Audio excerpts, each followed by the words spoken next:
अस्सलाम वालेकुम वरहमतुल्लाहि वबरकातुहू। औज़ु बिल्लाहि मिनश शैतानिर रजीम। बिस्मिल्लाहिर रहमानिर रहीम। इन्नहुम कानू क़ब्ल ज़ालिका मुत्रिफ़ीन व कानू युसिर्रूना अलल हिन्सिल अज़ीम व कानू यक़ूलूना अइज़ा मितना व कुन्ना तुराबन व इज़ामन अइन्ना लमबऊसून अव आबाउनल अव्वलून क़ुल इन्नल अव्वलीन वल आखिरीन लमजमूऊन इला मीक़ाति यौमिन मालूम सुम्मा इन्नकुम अय्युहज़्ज़ाल्लूनल मुकज़्ज़िबून लाकिलून मिन शजरिम मिन ज़क्कूम रब्बि इश्रह ली सदरी वयस्सिर ली अमरी वहलुल उक़दतम मिन लिसानी यफ़क़हू क़ौली रब्बि ज़िदनी इल्मा सुब्हानक ला इल्म लना इल्ला मा अल्लमतना इन्नका अंतल अलीमुल हकीम। కరుణామయుడు కృపాకరుడు పాలకుడు పోషకుడు మనందరి సృష్టికర్త అయినటువంటి అల్లాహ్ పేరుతో ప్రారంభిస్తున్నాను. మిత్రులారా, ఇప్పుడు మీ ముందు పఠించినటువంటి ఆయతులు ఏవైతే ఉన్నాయో సూరతుల్ వాకియా సూరా నంబర్ 56 ఆయతులు 45 నుండి 52 వరకు, వాటి యొక్క భావం ఏమిటి అంటే, ఇన్నహుం కాను కబ్ల జాలిక ముత్రిఫీన్, నిశ్చయంగా వారు ఇంతకు ముందు చాలా భోగభాగ్యాలలో పడి ఉండేవారు. కాను యుసిర్రూన అలల్ హిన్సిల్ అజీమ్, మరియు వారు మూర్ఖపు పట్టుతో ఘోరమైన పాపాలలో పడి ఉండేవారు. వకాను యఖూలూన ఐజా మిత్నా వకున్నా తురాబన్ వ ఇజామన్ ఐన్నా లమబూసూన్, మరియు వారు ఇలా అనేవారు, ఏమి మేము మరణించి మట్టిగా మరియు ఎముకలుగా మారిపోయిన తర్వాత మరలా బ్రతికించలేపబడతామా? అవ ఆబావునల్ అవ్వలూన్, మరియు మా పూర్వీకులైన తాత ముత్తాతలు కూడానా?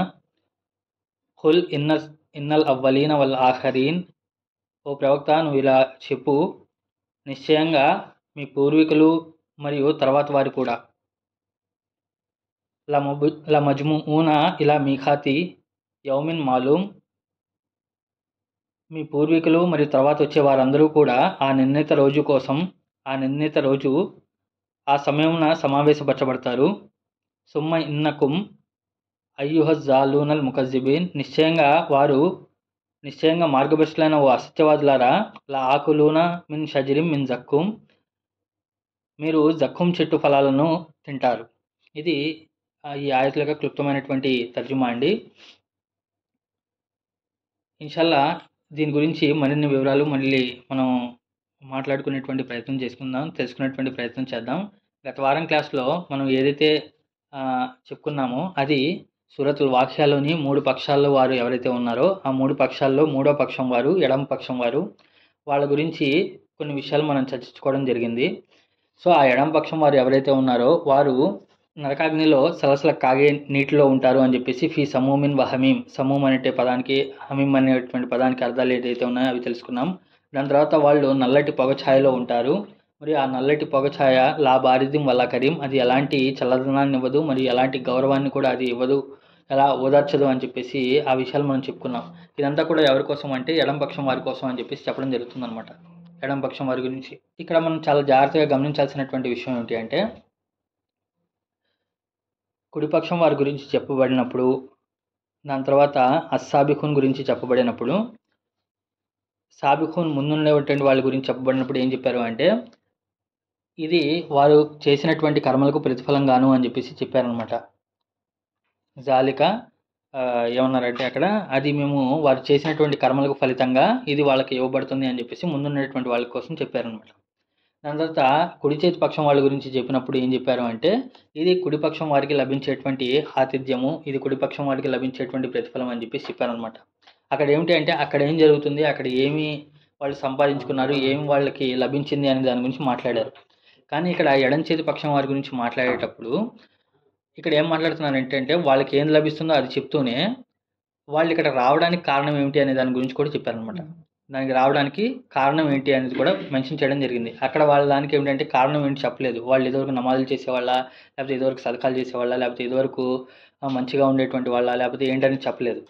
ఇక్కడికి వచ్చేపాటికి ఏంటంటే ఎడం చేతి పక్షం వాళ్ళ గురించి వచ్చేపాటికి దాని ఎక్స్ప్లెనేషన్ ఇచ్చారనమాట. కారణం ఏమిటి వాళ్ళు ఇక్కడ రావడానికి, నరకంలోకి రావడానికి, ఆ నల్లటి పౌడ్ ఛాయలో రావడానికి, ఆ సమూమిన్ హమీంలో ఉండటానికి వాళ్ళకి కారణం ఏంటి అనే దానికి చెప్పారనమాట. అదేమిటి అంటే, ఇన్నహుం కాను కబ్ల జాలిక ముతరిఫీన్. ఇన్నహుం అంటే నిశ్చయంగా వారు, ఇన్న అంటే నిశ్చయంగా అంటే స్ట్రెస్ చేసి చెప్తున్నారు అనమాట. ఎవరైనా ఒక మాట వినకపోతే వాళ్ళని నమ్మించడానికి మనం ఏం చేస్తామంటే ఒక స్ట్రెస్ అనేది ఒకటి ఇస్తామన్నమాట. అంటే నిశ్చయంగా వాళ్ళు నిస్సందేహంగా అని చెప్పి చెప్తాం కదా అది. ఇన్నహుం అంటే నిశ్చయంగా వారు, కాను అంటే ఇదివరకు అయి ఉన్నారు అని చెప్పేసి అర్థం అనమాట. కాను అంటే అయి ఉన్నారు. కబల జాలిక, కబల అంటే పూర్వము, జాలిక అంటే ఇంతకు పూర్వం వారు అయి ఉన్నారు. ఏమై ఉన్నారంట? ముత్రిఫీన్.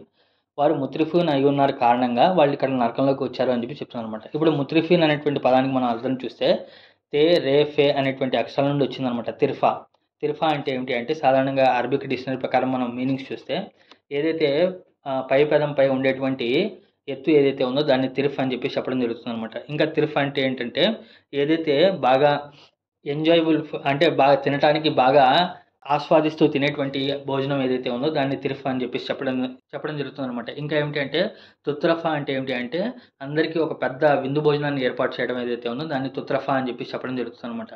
ఇంకా ఇత్రాఫ్ అనేటువంటి పదానికి అర్థం ఏమిటి అంటే ఇత్రాఫ్ అంటే ఏమిటి అంటే మనిషి ఏదైతే కోరుకుంటాడో అతను కోరుకున్నవన్నీ కూడా అతనికి ఇచ్చేయడం ఏదైతే ఉందో దాన్ని ఇత్రాఫ్ అని చెప్పి చెప్పడం జరుగుతుంది అనమాట. ఓవరాల్గా దీని యొక్క మీనింగ్ మనం చూసినట్లయితే ముత్రిఫీన్ అనేటువంటి పదానికి అర్థం ఎవరైతే బాగా లగ్జరీస్గా జీవితాన్ని గడుపుతారో, బాగా లావిష్గా, బాగా భోగభాగ్యాల్లో ఉంటారో, లగ్జరీస్గా జీవితాన్ని గడుపుతారో అలాంటి వారు అని చెప్పేసి చెప్పడం జరుగుతుంది అనమాట.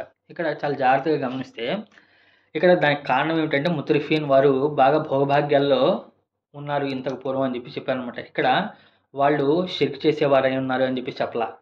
వాళ్ళు కాఫిర్ అయి ఉన్నారు, ఇన్నహుం కాను కబ్ల జాలిక కాఫిరీన్ అని చెప్పి చెప్పలా, ముష్రికీన్ అని చెప్పలా, మునాఫికీన్ అని చెప్పి చెప్పలా, లేకపోతే కాజిబీన్ అని చెప్పలా, లేకపోతే ఫాసిఖీన్ అని చెప్పి చెప్పలా. అంటే వాళ్ళు ఇదివరకు ముష్రికులై ఉన్నారు కాబట్టి ఇక్కడ నరకానికి వచ్చారు, లేకపోతే ఇదివరకు వాళ్ళు మునాఫికులై ఉన్నారు కాబట్టి వచ్చారు, లేకపోతే ఇదివరకు కాఫిర్ అయి ఉన్నారు కాబట్టి వచ్చారు, లేకపోతే వాళ్ళిద్దరికి ఫాసిక్లై ఉన్నారు అని చెప్పేసి చెప్పలా. ఇక్కడ ఏం చెప్పారు అంటే ముత్రిఫీన్ అంటే వాళ్ళు ప్రతి దాంట్లో కూడా ఎక్స్ట్రీమ్ భోగభాగ్యాల్లో ఎక్స్ట్రీమ్కి వెళ్ళిపోయినటువంటి వాళ్ళు అయి ఉన్నారు కాబట్టి వాళ్ళు ఇక్కడికి వచ్చారు అని చెప్పి చెప్తున్నాను అనమాట. ఇప్పుడు కాస్త ఆలోచించాల్సినటువంటి విషయం ఏంటి అంటే నరకానికి వెళ్ళేటువంటి వాళ్ళందరూ కూడా బాగా ధనం ఉన్నటువంటి వాళ్ళు, సంపద ఉన్నటువంటి వాళ్ళే వెళ్తారా అంటే అది కాదు. ఇప్పుడు నరకానికి వెళ్ళేటువంటి వాళ్ళలో కూడా ఇక్కడ ఇహలోకంలో వాళ్ళు పేదవాళ్ళుగా జీవితం గడిపిన వాళ్ళు అయి ఉండొచ్చు, మరి మిడిల్ క్లాస్లో ఉన్నటువంటి వాళ్ళు కూడా అయి ఉండొచ్చు. అంటే నరకంలో వెళ్ళినటువంటి ప్రతి వాళ్ళు ముత్రిఫీన్ అయి ఉంటారని చెప్పేసి కాదు. ఇక్కడ ఏమిటి అంటే ఇక్కడ సాబిఖూన్ బ్యాచ్ ఎవరైతే ఉన్నారో ఇక్కడ ఇహలోకంలో సాబిఖూన్లు ఒక వర్గం ప్రతి దాంట్లో ముందుండి ప్రతి దాంట్లో ఎక్సెల్ చేసుకుంటూ వెళ్ళిపోయి ప్రతి దాంట్లో బాగా మంచి పనుల్లో ముందు వెళ్ళినటువంటి వాళ్ళే వర్గం ఎలాగైతే ఉందో అలాగే నరకానికి వెళ్ళేటువంటి వాళ్ళలో కూడా ఒక గ్రూపు, అన్ని గ్రూపుల గురించి కాదు, ఇక్కడ మెన్షన్ చేసేటువంటి ఒక గ్రూప్ గురించి వారి యొక్క క్వాలిటీ ఏమిటి అంటే వాళ్ళు భోగభాగ్యాల్లో ఎక్స్ట్రీమ్గా చాలా ఏమంటారు లావిష్గా ఆడంబరమైనటువంటి జీవితాన్ని ఇక్కడ గడిపారు అని చెప్పేసి చెప్పడం జరుగుతుంది అనమాట. బాగా ఆడంబరంగా ఎదుటి వాళ్ళు షో ఆఫ్ చేసుకుంటూ ఎదుటి వాళ్ళకి కనపడేలాగా అలాంటి జీవితాన్ని గడిపారు అని చెప్పేసి ఇక్కడ వాళ్ళకి చెప్తున్నాను అనమాట. సో అందుకే ఖురాన్లో కూడా మామూలుగా ఏం చెప్తున్నారు అంటే నువ్వు అలాంటి వారిని కన్నెత్తి కూడా చూడకు, వారికి ఇదంతా కూడా ఇహలోక సామాగ్రి మాత్రమే కాబట్టి అలాంటి వారికి నువ్వు చూడొద్దు అని చెప్పేసి చెప్తారనమాట. కానీ ఇక్కడ చాలా జాగ్రత్తగా గమనించాల్సినటువంటి విషయం ఏంటి అంటే ఇక్కడ అర్థం చేసుకోవాలి. పాయింట్ ఒకటి అర్థం చేసుకోవాలి ఏంటంటే డబ్బులకు సంబంధించినటువంటి విషయం కాదు ఇది. అంటే వెల్త్ బాగా ధనాన్ని కూడా పెట్టేటువంటి వాళ్ళు, లేకపోతే ఇక్కడ బాగా డబ్బులు సంపాదించేటువంటి వాళ్ళు, డబ్బుల్లో అధికంగా ఉన్నటువంటి వాళ్ళని కాదు ఇక్కడ అర్థం. ఇక్కడ అర్థం ఏమిటి అంటే మామూలుగా చాలామంది ముస్లిం సొసైటీలో ఏముంటుంది అంటే డబ్బులు సంపాదించడం అనేది ఏదైతే ఉందో అది ముత్రిఫీన్ కింద వచ్చేస్తుందేమో, అలా చేస్తే మనం నరకానికి పోతామేమో అని చెప్పేసి అనేటువంటి డౌట్ ఉంటుంది అనమాట. కానీ ఖురాన్ ప్రకారంగా ఖురాన్లో ఉన్నటువంటి చాలామంది హీరోస్ ఎవరైతే ఉన్నారో అంటే ఖురాన్లో గొప్ప గొప్ప క్యారెక్టర్స్ ఎవరైతే ఉన్నారో వాళ్ళందరూ కూడా చాలా ధనవంతులుగా ఉన్నటువంటి వాళ్ళు. ఫర్ ఎగ్జాంపుల్ సులైమాన్ అలైహిస్సలాం వారిని తీసుకుంటే ఆయనకు సృష్టికర్త అయినటువంటి అల్లాహ్ చాలా సంపదను ఆయనకి ఇచ్చాడు.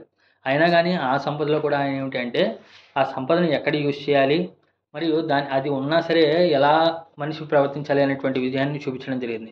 జుల్కర్నైన్ ఎవరైతే ఉన్నారో జుల్కర్నైన్ కూడా భగవంతుడు ఆయనకి చాలా అమితమైనటువంటి సంపద, ధన సంపద మరియు రిసోర్స్ కూడా ఆయనకి చాలా ఇవ్వడం జరిగింది అనమాట.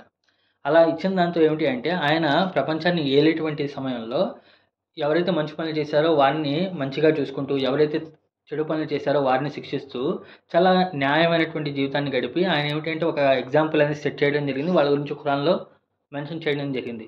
మరి అలాగే మన ప్రవక్త ముహమ్మద్ సల్లల్లాహు అలైహి వసల్లం వారి సీరత్ కూడా చూసుకుంటే చాలామంది సహాబాలు ఎవరైతే ఉన్నారో వాళ్ళందరూ కూడా ఈ ఇస్లాం ధర్మం ఏదైతే ఉందో ధర్మం ముందుకు తీసుకెళ్ళడానికి చాలామంది ఫండింగ్ చేసిన వాళ్ళందరూ కూడా ధనవంతులే. ఇక్కడ ధనవంతులు వేరు, ముత్రిఫీన్ వేరు. అందరు ధనవంతులు ముత్రిఫీన్ అవరు. హిజ్రత్ చేయడానికి కావాల్సినటువంటి సామాగ్రి, లేకపోతే హిజ్రత్ చేయడానికి కావాల్సినటువంటి మొత్తం ఆ ఏర్పాటు, ఆ డబ్బు ఖర్చు మొత్తం కూడా ఎవరు చూసుకున్నారు అంటే అబూబకర్ సిద్దిక్ గారు చూసుకున్నారు. అబూబకర్ సిద్దిక్ గారు అప్పట్లో ఉన్నటువంటి దాంట్లో టాప్ మాల్దార్, అంటే ధనవంతుల్లో ఒక ఆయన. ఒకవేళ ఆయన కనుక అక్కడ సపోర్ట్ చేసి ఉండకపోతే ఈ హిజ్రత్ శకం అనేదే ఉండేది కాదు. మరి అలాగే మొహమ్మద్ సల్లాహం వారికి ముందు ఉన్నటువంటి సమయంలో ఆయనకి ధన సహాయం చేసింది ఎవరు అంటే ఖదీజా రజియల్లాహు వారు. ఆవిడ మొత్తం కూడా మొహమ్మద్ సల్లాహం వారిని స్పాన్సర్ చేశారు కాబట్టే ధర్మం అనేది ముందుకు వెళ్ళింది. అంటే ఇక్కడ డబ్బులు ఉండటం ముత్రిఫీన్ అని కాదు, దాన్ని ఎలా ఖర్చు పెడుతున్నాము, దాన్ని దేనికోసం ఉపయోగపెడుతున్నాం అనేది ఒకటి. దాని తర్వాత ఉస్మాన్ రజియల్లాహు వారు కూడా ఉస్మానే గని అని చెప్పి చెప్పడం జరుగుతుంది. ఆయన కూడా ఏ సమయం వస్తే ఏ సందర్భంలో ఖర్చు పెట్టాలి అనేటువంటి దాంట్లో ఎక్కడ కూడా వెనకాడకుండా ఆయన ముందున్నారనమాట. ఇక్కడ ఈ డిఫరెన్స్ అనేది ఏదైతే ఉందో, ఈ తేడా ఏంటో మనం గమనించాలన్నమాట. ఒక విశ్వాసికి ధనం ఉంటే అది ఎక్కడ ఉంటుంది, ఒక అవిశ్వాసి ధనం ఉంటే అది ఎక్కడ ఆలోచిస్తాడనే దాని గురించి మనం ఆలోచించాలన్నమాట. ఒక విశ్వాసికి ధనం ఉన్నప్పుడు అతని దేని గురించి ఆలోచిస్తాడంటే తన పరలోకాన్ని బాగు చేసుకోవడం కోసం, లేకపోతేనేమో పరలోకానికి ఇన్వెస్ట్మెంట్ కింద పెట్టుకుంటాడు, లేకపోతే సమాజం కోసం ఉపయోగపడేటువంటి పనులు, లేకపోతే ధర్మం ముందుకు వెళ్ళడానికి కావాల్సినటువంటి పనుల కోసం చేస్తారు. ఎవరు? విశ్వాసులు. అదే ఒక అవిశ్వాసి దగ్గర అదే విధమైనటువంటి ధనం ఉంటే దాన్ని దేనికోసం ఉపయోగిస్తాడు అంటే తన కోసం ఆలోచిస్తాడు తప్పించి వేరే దాని గురించి ఎవరి గురించి తన వాళ్ళు బాగుండాలి, నేను బాగుండాలి, నా సంతానం బాగుండాలి, నా భార్య బాగుండాలి, ఈ ఈ ఆలోచనలు ఎప్పుడైతే ఉంటారో ఈ ఆలోచన మొత్తం కూడా ఎక్కడ ఉంటుంది అంటే ముత్రిఫీన్ కిందకు వచ్చేస్తుంది అనమాట. సరే లావిష్గా ఉండటం తప్ప, ధనం సంపాదించడం తప్ప అంటే తప్పు కాదు, అది అవసరమే. అందుకే ఏమిటి అంటే జకాత్ వ్యవస్థ అనేది పెట్టడం జరిగింది. ఒకవేళ అందరూ ముస్లింలందరూ కూడా పేదవాళ్లే ఉన్నారనుకోండి, జకాత్ ఎవరిస్తారు, ఎవరు తీసుకుంటారు? అందరూ తీసుకునే వాళ్ళే ఉంటారు కానీ ఇచ్చేవాళ్ళు ఉంటారు కదా. మరి జకాత్ వ్యవస్థ అనేది నమాజ్తో పాటుగా వ్యవస్థ అనేది ఒకటి పెట్టారు అంటే డెవలప్ చేయాలి, అభివృద్ధి చెందాలి అనేటువంటి విషయంలో పెట్టారు. కానీ దాన్ని ఏమిటి అంటే ఎక్కడ ఖర్చు పెట్టాలి, ఏం చేయాలి అనే దాని గురించి చాలా ఆలోచన చేయాలన్నమాట. కాబట్టి ఇక్కడ ఏమిటంటే ఎవరైతే నరకానికి వెళ్ళేటువంటి వాళ్ళు ఉంటారో వాళ్ళలో టాప్ క్లాస్ ఎవరైతే ఉన్నారో వాళ్ళు ముత్రిఫీన్ అయి ఉంటారు అని చెప్పి చెప్పడం జరుగుతుంది అనమాట. ఇప్పుడు దీనివల్ల వచ్చేటువంటి ప్రాబ్లం ఏమిటి అంటే ఆ ముత్రిఫీన్ వాళ్ళు ఏం చేస్తారు అంటే ఎవరైతే లావిష్గా భోగభాగ్యాల్లో జీవితం గడుపుతారో, లేకపోతే విందులు వినోదాల్లో ఎప్పుడైతే ఉంటారో వాళ్ళు ఏం చేస్తారు అంటే సొసైటీలో ఒక స్టాండర్డ్ని సెట్ చేస్తారనమాట.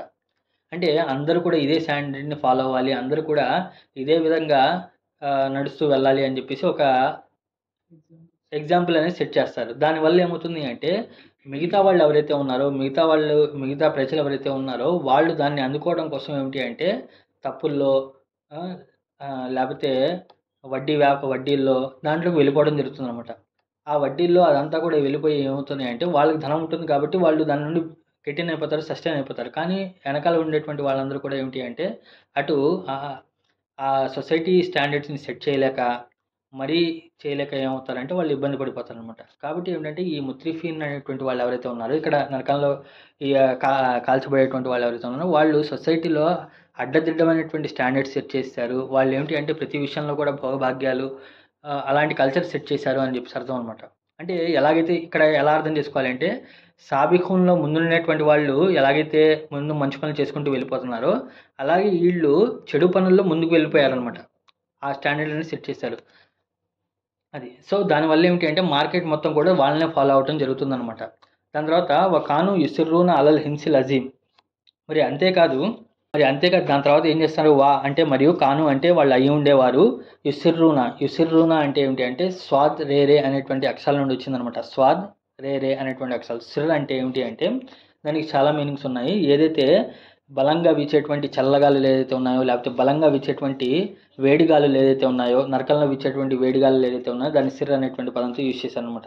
ఇంకా సిర్ అనేటువంటి పదానికి ఇంకా ఏంటంటే మూర్ఖపు పట్టు, ఏదైతే ఉడుం పట్టు అంటాం కదా, ఏదైనా ఒక మాట అంటే దాన్ని పట్టుకొని కూర్చుంటాడు రా ఈడు అని చెప్పేసి మంకు పట్టు అంటారు కదా, అలా దాన్ని కూడా సిర్ అని చెప్పేసి చెప్పడం జరుగుతుంది అనమాట. అంటే ఏదన్నా ఒక విషయం చెప్పారు అంటే దాన్నే స్టిక్ ఆన్ అయిపోయి ఉండటం, దాన్ని మాటికి ఇన్సిస్ట్ చేస్తూ ఉండటం, వేరే వారిపై బలవంతంగా రుద్దుతూ ఉండటం ఏదైతే ఉందో దాన్ని సిర్రూనా అని చెప్పి చెప్తాను అనమాట. యుసిర్రూనా అంటే వాళ్ళు బలవంతం చేస్తూ ఉంటారు, లేకపోతే మాటికి అది చేస్తూ ఉంటారు అని అర్థం అనమాట. యుసిర్రూనా అలా అంటే పైన హిన్సిల్ అజీమ్. హిన్స్ అంటే ఏమిటి అంటే ఘోరమైనటువంటి పాపం. అలా హిన్సిల్ అజీమ్. హిన్స్ అంటే పెద్ద పాపం, అజీమ్ అంటే ఏమిటంటే ఇంకా టఫెస్ట్ పాపాలు ఏదైతే ఉన్నాయో, గట్టి పాపాలు ఏదైతే ఉన్నాయో, పెద్ద పెద్ద పాపాలు ఏదైతే ఉన్నాయో ఆ పెద్ద పెద్ద పాపాలపై అందరినీ బలవంతం చేస్తూ ఉంటారు అని చెప్పేసి అర్థం అనమాట. ఇంకా స్వాద్ రేరే అనేటువంటి అక్షరాలు ఏదైతే ఉన్నాయో అక్కడ రెప్యుటేషన్ ఉంది కదా, పైన తస్జీద్ ఉంది కదా, స్వాద్ రేరే సిర్ అనేటువంటి పదం. ఆ రెప్యుటేషన్ అంటే ఏమిటంటే దాంట్లో కూడా రెప్యుటేషన్ ఉంటుంది అని అర్థం అనమాట. అంటే వాళ్ళు చేసేటువంటి పనుల్లో కూడా మాటి మాటికి రెప్యుటేషన్ ఉంటుంది అని చెప్పేసి అర్థం అనమాట. ఇంకా ఇదే పదం నుండి ఇస్రాల్ అనేటువంటి పదం కూడా దీని నుండి వచ్చిందనమాట. ఇస్రాల్ అనేటువంటి పదం ఏంటి అంటే బలవంతం చేయటం, వేరే వాళ్ళని ఇన్సిస్ట్ చేయడం ఏదైతే ఉందో దాన్ని ఇస్రార్ అని చెప్పేసి చెప్తారనమాట. ఇస్రార్ ఇదే రూట్ వర్డ్ నుండి వస్తుందన్నమాట. సో కాబట్టి ఏంటంటే వాళ్ళు ఏం చేస్తూ ఉంటారు అంటే వాళ్ళంతటా వాళ్ళు చేసుకోకుండా వేరే వాళ్ళని కూడా ఏమిటి అంటే బలవంతం చేస్తూ ఉంటారు ఆ చెడు విషయాలపై లేకపోతే వేరే విషయాలపై.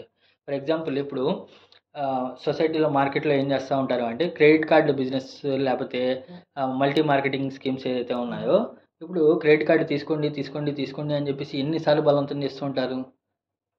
మనకి ఆ తాహత లేకపోయినా సరే మీరు తీసుకోండి సార్, మీకు అవసరం ఉంటే వాడుకోండి, లేకపోతే పెట్టుకోండి, అవసరం ఉంటే వాడుకోండి, లేకపోతే పెట్టండి, ఇలా ఏం చేస్తూ ఉంటారు వాళ్ళు మాటి మాటికి ఇన్సిస్ట్ చేస్తూ ఉంటారు. అలాగే హౌస్ లోన్ తీసుకోండి సార్, హౌస్ లోన్ తీసుకోండి, మీకు పనికి వస్తుంది, మీ పిల్లలకి ఇల్లు ఉంటుంది, ఇది అని చెప్పేసి వాళ్ళు ఇన్సిస్ట్ చేస్తూ ఉంటారు. అంటే ఇదేంటి, ఇది మార్కెట్లో ఒక స్టాండర్డ్ అనేది సెట్ చేస్తారనమాట. అది ఏమవుతుంది అంటే అది ఏది మంచో ఏదో చెడు జస్టిఫై చేయడానికి కూడా లేకుండా ఆ మాటికి చెప్పడం వల్ల ఏమవుతుంది అంటే ఇదంతా కూడా ఒక ట్రెండ్ అని చెప్పేసి అలా వెళ్ళిపోతూ ఉంటుంది అనమాట. ఇంకా అదనే కాదు, మీరు ఏదైతే దాని తర్వాత మనకు కాల్స్ వస్తూ ఉంటాయి రోజుకి, అక్కడ ఫ్లాట్లు కొనండి, లేకపోతే ఇక్కడ హౌసింగ్ లోన్ తీసుకోండి, క్రెడిట్ కార్డ్ సేల్స్ తీసుకోండి, లేకపోతే మీరు ఈ ఫోన్ తీసుకోండి, ఈ దాని తర్వాత ఈ ఫోన్స్ ఇలాంటి వాడండి అని చెప్పేసి ఇవన్నీ కూడా ఏమిటంటే మాటికి ఇన్సిస్ట్ చేయడం వల్ల ఏంటంటే మనకు ఆ మూడ్లోకి వెళ్ళిపోయి అలా వెళ్ళిపోతాయి. ఇదంతా ఎవరైతే ట్రెండ్ సెట్ చేస్తారో, ఇలాగ ట్రెండ్ సెట్ చేస్తారో వాళ్ళ గురించి చెప్పడం జరుగుతుంది అనమాట. వాళ్ళు వేరే వాళ్ళని కూడా బలవంతం చేస్తూ ఉంటారు అని చెప్పేసి హిన్సిల్ అజీమ్. ఇక్కడ హిన్స్ అనేటువంటి పదం ఏదైతే ఉందో బరువులు ఏదైతే ఉన్నాయో ఆ బరువుని హిన్స్ అని చెప్పేసి చెప్పడం జరుగుతుంది అనమాట. ఎలాంటి బరువు అంటే దీనికి ఒంటెల మీద ఏమిటి అంటే ఒకవైపు బరువు పెట్టినప్పుడు బరువు అంతా ఒకవైపు వేసారనుకోండి, అది రెండో వైపు కుంగిపోతూ ఉంటుంది. కాబట్టి దానికి ఏం చేస్తారు అంటే ఎక్స్ట్రా వెయిట్ అనేది అది అవసరం లేకపోయినా సరే రెండో వైపు బ్యాలెన్సింగ్ వెయిట్ వేస్తారనమాట. అలా బ్యాలెన్సింగ్ వెయిట్ వేయడం ఏదైతే ఉందో దాన్ని హిన్స్ అని చెప్పేసి చెప్పడం జరుగుతుంది అనమాట. అంటే దానివల్ల అవసరం లేదు కానీ ఏమిటంటే అయినా కానీ దాన్ని పడడం జరుగుతుంది, ఎందుకు బ్యాలెన్స్ చేయడం కోసం. అలాంటి దాన్ని హిన్స్ అంటారనమాట. ఇక్కడ మామూలుగా దాని గురించి అలుసూరి రహమతుల్లాహ్ ఇంకా వేరే వాళ్ళు ఏం చెప్తారు అంటే ఏదైతే జంబ్ ఏదైతే ఉందో జంబ్ అనేది తక్కువ పాపము, కానీ హిన్స్ అనేది ఏదైతే ఉందో అది చాలా పెద్ద పాపం, ఘోర పాపం అని చెప్పేసి చెప్పడం జరుగుతుంది అనమాట. అంటే జంబ్కి హిన్స్కి ఆపోజిట్ చేయడం జరుగుతుంది అనమాట. జంబ్ అంటే చిన్న పాపాలు, హిన్స్ అంటే ఏమిటి అంటే పెద్ద ఘోరమైనటువంటి పాపం ఏదైతే ఉందో ఆ ఘోర పాపంపై మాటికి చెప్పడం జరుగుతుంది అనమాట. ఇంకా ఏమిటంటే ఈ హింస అనేటువంటి పదానికి ఇంకా అర్థం ఏమిటి అంటే ఏదైతే వాగ్దానాన్ని భంగం చేయడం ఏదైతే ఉందో ఆ వాగ్దానాన్ని భంగం చేయడం కూడా ఏమిటంటే హింస అని చెప్పేసి చెప్పడం జరుగుతుంది అనమాట. సో ఇప్పుడు ఇక్కడ హిన్సిల్ అజీమ్ అంటే ఏమిటంటే పెద్ద వాగ్దానాన్ని భంగం చేయడం అని చెప్పేసి అర్థంలో తీసుకుంటే, సో మానవులందరూ కూడా దైవంతో చేసుకున్నటువంటి పెద్ద వాగ్దానం ఏంటి అంటే నేను మీ ప్రభువుని కాదా అని చెప్పేసి చెప్పినప్పుడు మేమందరం నువ్వే మా ప్రభువు అని చెప్పేసి ఏదైతే చెప్పామో ఆ వాగ్దానాన్ని భంగం చేయడం ఏదైతే ఉందో అది కూడా అని చెప్పేసి చెప్పడం జరుగుతుంది అనమాట. హిన్సిల్ అజీమ్, హిన్స్ అనేటువంటి పదం వాగ్దానం కింద తీసుకుంటే ఆ అర్థం కూడా వస్తుందన్నమాట. ఇంకా ఏమిటంటే హిన్స్ ఏదైతే ఉందో అదంతా కూడా ఇలా చేయటం వల్ల ఇది ముత్రిఫీన్ అవటం వల్ల దాని తర్వాత గొప్ప గొప్ప పాపాలపై మాటికి చెప్పడం వల్ల ఏమవుతుంది అంటే పరలోకం యొక్క విశ్వాసం ఏదైతే ఉందో ఆ విశ్వాసం అనేది తగ్గుతూ వెళ్ళిపోతుంది అనమాట. అంటే వాళ్ళందరూ కూడా దైవాన్ని విశ్వసించరా, లేకపోతే దైవంపై నమ్మకం ఉండదా, లేకపోతే దైవం పట్ల దైవాన్ని తిరస్కరిస్తారా అంటే కాదు, కానీ దైవాన్ని విశ్వసించినా సరే ఈ లగ్జరియస్ లైఫ్లో ఉండటం వల్ల, ఈ భోగభాగ్యాల్లో ఉండటం వల్ల, దాని తర్వాత చేసినటువంటి తప్పుని మళ్ళీ చేయడం వల్ల ఇదంతా కూడా రెప్యుటేషన్ వల్ల అయిపోవడం వల్ల ఏమవుతుంది అంటే వాళ్ళలో పరలోక భావన ఏదైతే ఉందో, తీర్పు దినం ఒకటి ఉంది, అక్కడ మన కర్మలకు మనం జవాబు చెప్పుకోవాలి, తప్పు చేసినటువంటి వాళ్ళకి శిక్ష, మంచి చేసిన వాళ్ళకి ప్రతిఫలం, ఈ కాన్సెప్ట్ ఏదైతే ఉందో ఈ కాన్సెప్ట్ అనేది క్రమక్రమంగా వాళ్ళలో కనుమరుగైపోతూ వస్తుందన్నమాట. ఈ కనుమరుగైపోవడం వల్ల ఏమిటి అంటే వాళ్ళు ఆ పరలోక భావాన్ని తిరస్కరించేటువంటి ఆస్కారం ఉంటుందన్నమాట. కాబట్టి దీనివల్ల వాళ్ళు అక్కడికి వెళ్ళిపోవడం జరుగుతుందన్నమాట. ఓకేనా. సో ఈ విధంగా వాళ్ళు సొసైటీలో ట్రెండ్ సెట్ చేశారు కాబట్టి వాళ్ళందరూ కూడా అంత ఘోరమైనటువంటి నరకంలో ఉన్నారు అని చెప్పేసి చెప్పడం జరుగుతుంది అనమాట. దాని తర్వాత ఇంకా ఏమిటి అంటే ఇదంతా చేసిన తర్వాత కూడా ఆ పరలోక భావన ఎలాగో లేదు కదా, పరలోక భావన లేనప్పుడు ఏమిటి అంటే దానిపైన వెటకారంగా క్వశ్చన్స్ అనేది అడగటం, లేకపోతే దానిపైన వ్యంగ్యంగా క్వశ్చన్స్ అడగటం, లేకపోతే దాన్ని తిరస్కరించేటువంటి భావనలో ఉండటం కోసం వాళ్ళు ఎవరైతే విశ్వాసులు ఎవరైతే ఉన్నారో వాళ్ళని క్వశ్చన్ చేస్తూ ఉంటారు, లేకపోతే ఎవరైతే వాళ్ళ దగ్గరికి సందేశం తీసుకెళ్తారో వాళ్ళకి చెప్తూ ఉంటారనమాట. ఇంకా ఏమిటంటే ఇదంతా ఎందుకు, వాళ్ళు దేవుణ్ణి తిరస్కరించట్లా, ఇక్కడ ఏమిటి వాళ్ళ ఈ ముత్రిఫీన్ వల్ల వచ్చేటువంటి కాన్సిక్వెన్స్, దాని వల్ల వచ్చేటువంటి ఇదేమిటి అంటే పరలోక భావన అనేది సన్నగిల్లిందనమాట. సో దానికి వాళ్ళు ఏమడుగుతున్నారంటే వకాను యఖూలున, మరియు వాళ్ళు ఉండేవాళ్ళు అయి ఉండేవాళ్ళు, యఖూలున అంటే అడుగుతూ ఉండేవాళ్ళు, వాళ్ళు అడుగుతూ ఉండేవాళ్ళు ఏమిటి, ఆ ఇజా మిత్నా వకున్నా తురాబన్. ఆ అంటే ఏమి, ఇజా అంటే ఎప్పుడైతే మిత్నా చనిపోతామో, మేము చనిపోతామో, వకున్నా తురాబన్ మరియు మేము అవుతామో, తురాబన్ మట్టిగా, ఇజామన్ మరియు ఎముకలుగా, ఆ ఇన్నా లబమూసూన్ ఏమి మేము మళ్ళీ తిరిగి లేపబడతామా. సో వాళ్ళలో ఆ పరలోక భావన సన్నగిల్లటం వల్ల వాళ్ళు చేసేటువంటి క్వశ్చన్ ఏమిటి అంటే మేము చనిపోయిన తర్వాత మట్టిగా ఎముకలుగా మారిపోయిన తర్వాత మళ్ళీ తిరిగి లేపబడతామా అని చెప్పేసి ఇది అనమాట. సో ఇక్కడ చూసినట్లయితే ఈ క్వశ్చన్ సీక్వెన్స్లో ఏమిటి అంటే స్ట్రెస్ అనేది చాలా ఎక్కువ ఉందన్నమాట. అంటే ఏమిటంటే చెప్పేటువంటి మాటకి స్ట్రెస్ వర్డ్స్ ఏదైతే ఉన్నా అది కాను అనేటువంటి పదం స్టార్టింగ్లో వాడారు. మామూలుగా అయితే యఖూలున ఐజామిత్నా వకున్నా ఐజామిత్నా వకున్నా తురాబన్ ఇజామన్ లమబూసూన్ అని చెప్పి చెప్పినా సరిపోతుంది, ఓకేనా. కానీ ఇక్కడ ఈ వర్డ్లో చూస్తే కున్నా అనే పదం ఏదైతే ఉందో అది స్ట్రెస్ కోసం యూజ్ చేయడం జరుగుతుంది. మళ్ళీ ఇక్కడ ఏమిటంటే క్వశ్చన్ అనేది ఆ ఇజా అని చెప్పేసి ఆ అని చెప్పేసి క్వశ్చన్ మార్క్ ఏదైతే ఉందో ఆ క్వశ్చన్ మార్క్లో ఒక స్ట్రెస్ అనేది ఉంటుందన్నమాట. దాని తర్వాత మిత్నా వకున్నా తురాబన్, వా అనేది ఒక స్ట్రెస్, మళ్ళీ కున్నా అనేటువంటి పదం ఏదైతే ఉందో మళ్ళీ అక్కడ స్ట్రెస్ అంటే ఒత్తి చెప్పడం అనమాట. మళ్ళీ దాని తర్వాత మళ్ళీ క్వశ్చన్ ఇజామన్ తర్వాత ఆ అనేది క్వశ్చన్ యూజ్ చేశారు, మళ్ళీ ఏమిటంటే మళ్ళీ ఇన్నా యూజ్ చేశారు, మళ్ళీ లామ్ అనేది యూజ్ చేశారు, లా మబూసూన్ లా అనేది కూడా యూజ్ చేశారు అనమాట. అంటే ఎంత బలంగా వాళ్ళు చెప్పేటువంటి మాటలు ఏమిటి అంటే ఇదంతా ఎవడు చూసి వచ్చాడు, చచ్చిపోయిన తర్వాత రాజు ఎవడో రెడ్డి ఎవడో ఎవడు చూసి వచ్చాడు, ఇక్కడ ఉన్నది ఒకటే లైఫ్, కాబట్టి దీన్ని మొత్తంగా పూర్తిగా ఆస్వాదించాలి, భోగభాగ్యాల్లో ఉండాలి, ఎంజాయ్ చేయాలి లైఫ్ అనేది అని చెప్పేసి ఆ విధమైనటువంటి మెంటాలిటీతో ఉంటారనమాట, ఓకేనా. ఇది మీరు సినీ ఫీల్డ్కి ఆపాదించుకోండి, అంటే సినీ ఫీల్డ్లో ఉన్నటువంటి వాళ్ళు కానివ్వండి, లేకపోతే వేరే ఎంటర్టైన్మెంట్ ఫీల్డ్లో ఉన్నటువంటి వాళ్ళు కానివ్వండి, ఇదంతా కూడా ఏమిటి అంటే ఇక్కడ పెద్ద మాయ నడుస్తుంది, అంతా కూడా ఇక్కడే ఒకేసారి ఎంజాయ్ చేసేయాలి, దాని తర్వాత ఎవడున్నాడో ఎవడు పోతాడో తెలియదు అని చెప్పేసి అనమాట. సో వాళ్ళు ఏమైనా క్వశ్చన్స్ కూడా అలాగే ఉంటాయన్నమాట. ఏంటి మేము చనిపోయి మట్టిగా ఎముకలుగా మారిపోయిన తర్వాత మళ్ళీ లేపబడతామా అని చెప్పేసి అడుగుతున్నారు అనమాట. అంతేకాదు ఇంకా లేవనెత్తేటువంటి ప్రశ్న ఏమిటి అంటే ఇక్కడ కాను అనేటువంటి పదం యూజ్ చేశారు కదా. కాను అంటే ఏమిటి అంటే కేవలం ఒకసారి 2 సార్లు కాదు, వాళ్ళ తరచుగా అడిగేటువంటి క్వశ్చన్, మాటికి రిపీట్ చేసేటువంటి పదం ఏదైతే ఉందో కాను అనేటువంటి పదంలో క్యాప్చర్ చేయడం జరిగిందనమాట. కాను అనేటువంటి పదం యూజ్ చేశారు కదా. కాను అనేటువంటి పదం ఏంటంటే వాళ్ళు మాటికి ఇదే అడుగుతారు. ఎన్నిసార్లు మనం సందేశం చెప్పినా సరే వాళ్ళు తిప్పి అడిగేటువంటి ప్రశ్న ఏమిటి అంటే ఏమిటి మేము మట్టిగా మారిపోయిన తర్వాత తిరిగి లేపబడతామా అని చెప్పేసి. వాళ్ళు అంత మాత్రమే కాదు, దాని తర్వాత ఏమిటి అంటే ఆబావునల్ అవ్వలూన్, మనం మాత్రమే కాదు మన యొక్క తండ్రి ఆబావున్, మా తండ్రి తాతలు ఎవరైతే ఉన్నారో, ఇంత పూర్వీకులైనటువంటి తండ్రి తాతలు ఎవరైతే ఉన్నారో వాళ్ళందరూ కూడా తిరిగి లేపబడతారా. ఆబావునల్ అవ్వలూన్, ఆబా అంటే ఏమిటి అంటే తండ్రులు, అవ్వలూన్ అంటే ఏమిటంటే పూర్వీకులు, మన పూర్వీకులైనటువంటి తండ్రి తాతలు ఎవరైతే ఉన్నారో వాళ్ళందరూ కూడా లేపబడతారా అని చెప్పేసి క్వశ్చన్ చేయడం జరుగుతుంది అనమాట. దానికి అల్లా ఇచ్చేటువంటి ఆన్సర్ ఏమిటి అంటే ఇక్కడ అవ్వలూన్ అని చెప్పి చెప్పారు కదా, ఆబావునల్ అవ్వలూన్ అంటే ఏమిటంటే వాళ్ళు లేపబడమే కాదు, వాళ్ళ తండ్రి తాతలు ఎవరైతే ఉన్నారో వాళ్ళు కూడా లేపబడటం వాళ్ళకి చాలా ఇంపాసిబుల్గా అనిపిస్తుంది అనమాట.